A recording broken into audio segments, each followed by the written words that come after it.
unleash the energy regulation for heat recycling. Recycling is not a strange term to most people. However, almost all of the attention on recycling has been focused on tangible items, such as plastic bottles, papers, and even water. The new trend of recycling is energy recycling, which is the energy recovery process of utilizing energy that would normally be wasted. Heat recycling is one of these processes.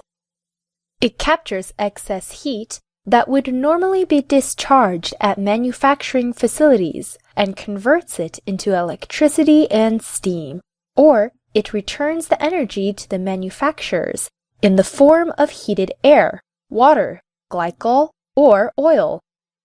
Sooner or later, the stale and thick heat produced by the London subway will no longer drift uselessly into the atmosphere.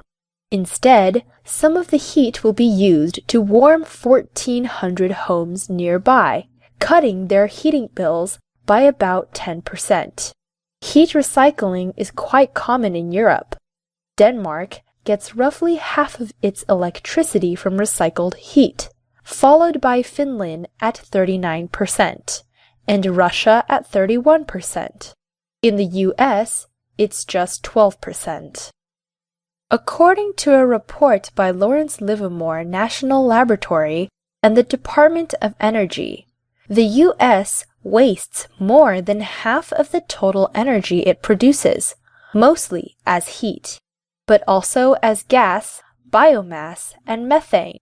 If the wasted energy is utilized efficiently, carbon dioxide emissions can be reduced by 17%.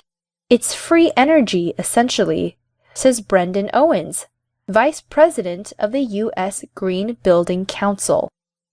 In 1882, when Thomas Edison built the world's first commercial power plant in Manhattan, New York, he sold its steam to heat nearby buildings.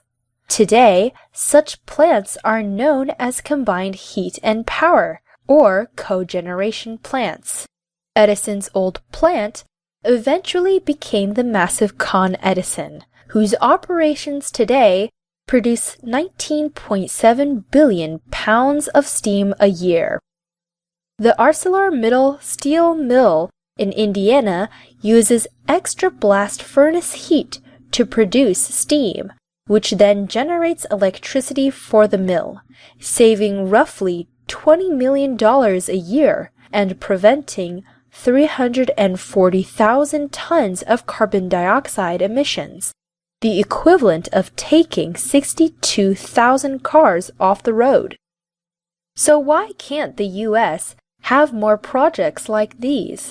The reasons could be that the trapped heat cannot travel far, and the centralized power plants in the U.S. tend to be farther from urban centers than European ones.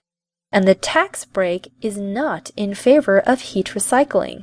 Corporations get a 30% tax rebate for solar and wind power, but just 10% for the combined heat and power.